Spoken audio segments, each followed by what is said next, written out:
इस वीडियो में मैं बात करूंगा एक बेहतरीन एंटी हिस्टामिन रेमेडी पर। हिस्टामिन एक नाइट्रोजीनियस ऑर्गेनिक कंपाउंड है जो कि हमारे बॉडी के मुदाफ़ती निज़ाम का हिस्सा है।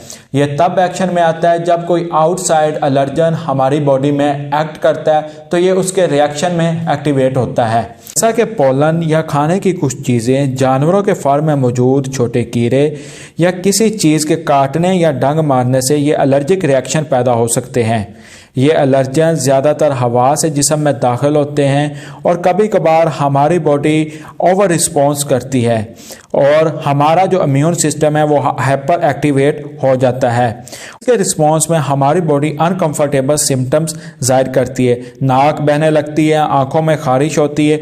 आंख और नाक में आने वाला ये पानी ब्लड प्लाज्मा से आता है।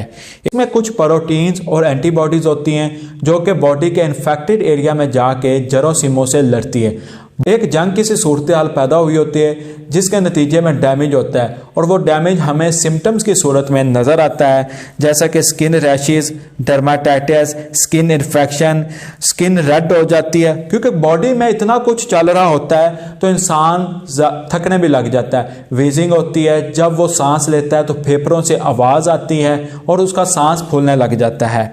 खून की नालियाँ डायलेट हो जाती हैं, में खून का बहाव ज़्यादा से ज़्यादा होने लगता है। तो मैं आपके साथ एक नेचुरल रेमेडी शेयर करना चाहता हूँ जो कि ज़रूरत पड़ने पर आप इस्तेमाल कर सकते हैं और जो कि हिस्टामिन के इफेक्ट को मिनिमाइज़ कर देती है।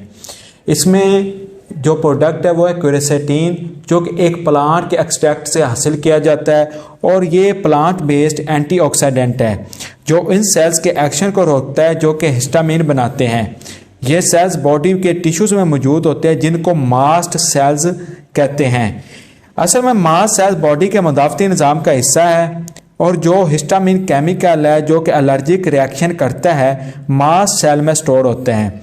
ज़रूरत पड़ने पर इन सेल से बाहर आ जाते हैं। अगर हम मास्ट सेल के फंक्शन को रोक दें तो हिस्टामिन भी कम रिलीज़ होगा और एक्चुअली क्विरसेटिन जो बॉडी में पैदा होने वाला हिस्टामिन का रिस्पॉन्स होता है उसको कम करता है। उसके कम करने की वजह से जो हमारी बॉडी पे इफेक्ट आता है उसमें जो हमें एलर्जिक रिएक्शन हुआ होता है, जो स्वेलिंग हुई होती है और जो हमारे म्यूकस प्रोडक्शन ज़्यादा हो रही होती है उसको मिनिमाइज़ करता है और उसको कम करता है। तो हम अपनी खुराक से भी क्विरसेटिन हासिल कर सकते हैं। प्याज में क्विरसेटिन की बहुत अच्छी मिकदार मौजूद है। अगर हम फ्रूट्स की बात करें तो सेब में, भिंडी में, ग्रीन लीफी वेजिटेबल्स, पालक, धनिया और मूली में क्विरसेटिन की बहुत अच्छी मिकदार मौजूद है। आप इसके सप्लीमेंट्स भी इस्तेमाल कर सकते हैं। 400 से 600 मिलीग्राम की टैबलेट्स और कैप्सूल की फॉर्म में ये सप्लीमेंट्स मौजूद हैं जो कि आप अपने हाइट, वेट के और एज के मुताबिक इस्तेमाल कर सकते हैं। क्विरसेटिन की जो लाइफ है ब्लड में वो 2 घंटे के बाद हाफ हो जाती है। तो अगर आपका एलर्जिक रिएक्शन कम नहीं हुआ, मिनिमाइज नहीं हुआ, तो आप ऐसी चीज़ें अपनी खुराक में इस्तेमाल करते रहें जो कि रिच इन क्विरसेटिन हो। ये बात जानना बहुत ज़्यादा ज़रूरी है। जितनी भी प्लांट बेस्ड प्रोडक्ट्स होती हैं वो फैट सोलेबल होती हैं।